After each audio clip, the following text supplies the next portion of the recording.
সুপ্রিয় দর্শক, আজকে আমরা বানাবো মজাদার চাল কুমড়ার মুরব্বা। চলুন শুরু করা যাক। প্রথমে একটা বড় মাঝারি সাইজের চাল কুমড়া ধুয়ে নিতে হবে ভালো করে। নিয়ে এর শুকলাটা ছিলে নিতে হবে।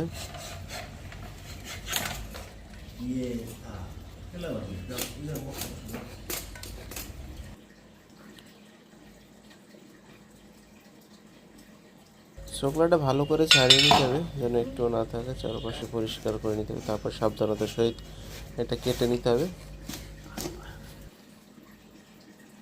এটা তারপরে পিস পিস করে লম্বা করে কাটতে হবে। লম্বা করে কেটে এটার ভিতরে যে আটি আছে এটা বের করে নিতে হবে।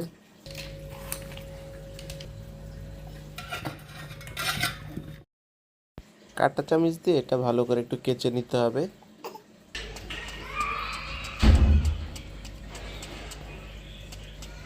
এটা কাঁটা চামচ দিয়ে কাচার ফলে এটার ভিতরে যে পানিগুলো বের হয়ে যাবে এবং পরবর্তীতে যখন হালকা সিদ্ধ করা হবে তখন সিদ্ধের এটা ভিতরটা ভালো করেই হবে, সিদ্ধটা হবে।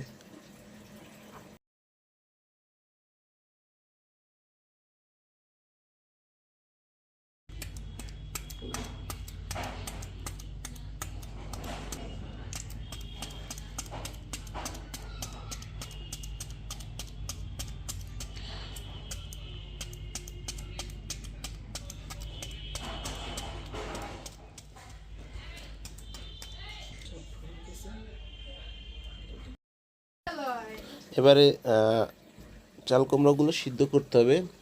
একটা পাতিলে গরম পানির ভিতরে এটা সবগুলো একসাথে দিয়ে দিব, তার ফলে হালকা সিদ্ধ করব।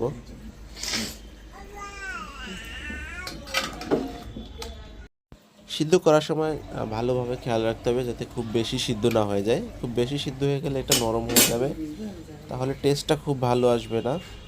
সিদ্ধ হয়ে যাওয়ার পরে এটা চালনের উপরে রেখে পুরো শুকনো করতে হবে।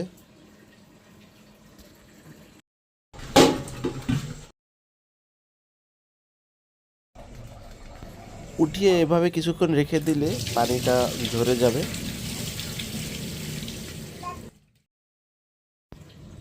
এটা পুরোপুরি শুকানোর জন্য একটা গামছা বা টাওয়েলের উপরে রেখে এটাকে ঝুলিয়ে রাখতে হবে অনেকক্ষণ, যার ফলে এটার ভিতরে যত পানি আছে আস্তে আস্তে করে পুরো পানি বের হয়ে যাবে। এইটা একটু লেন্দি প্রসেসে করতে হবে, একটু সময় নিয়ে। 1 থেকে 1.5 ঘন্টা যদি এভাবে রেখে দেন তাহলে পুরোপুরি শুকিয়ে যাবে।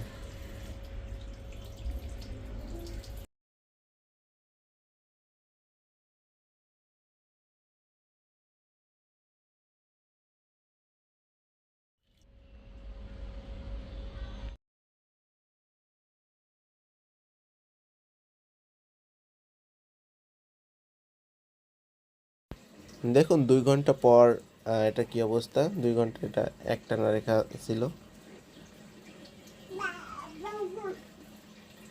এটা পানিটা পুরোটা শুকিয়ে গেছে।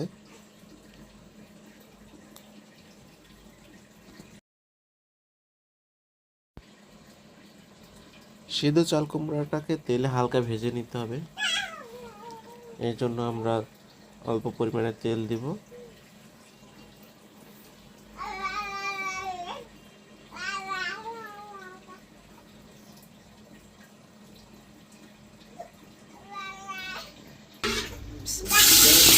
এর ভিতরে একটা আস্তে আস্তে পুরো চাল কুমড়াটা দিয়ে দিতে হবে, সিদ্ধ চাল কুমড়াটা।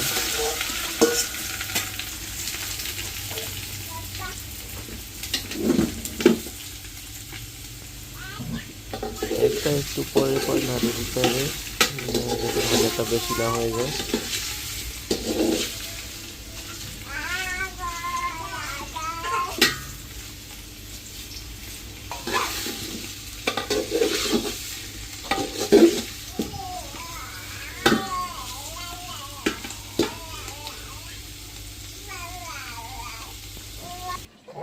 ভাজার সময় স্বাদ মতো লবণ দিয়ে নিতে হবে।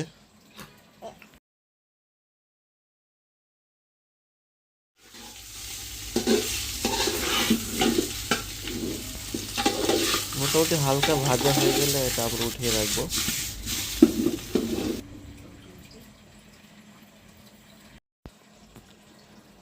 এরপরে একটা পাত্রে চিনি দিব পরিমাণ মতো, অল্প পানি দিব,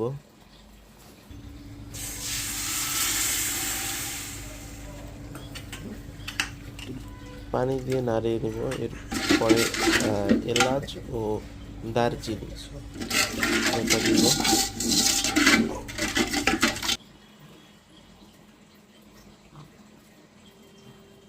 এরপরে আমরা পরিমাণ মতো দুধ এর সাথে নিয়ে নিব।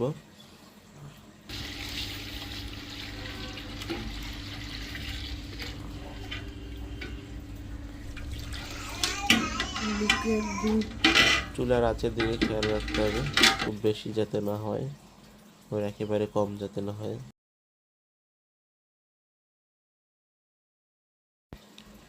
এরপরে কিছুক্ষণ নাড়াচাড়া করার পরে হালকা ভাজা চাল কুমড়া এর ভিতর দিয়ে দিব।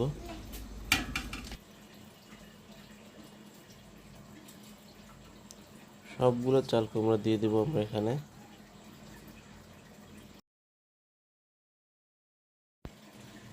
এরপরে চুলার আঁচটা আমরা মিডিয়াম রাখবো, মিডিয়াম রেখে কিছুক্ষণ রান্না করব এটাকে।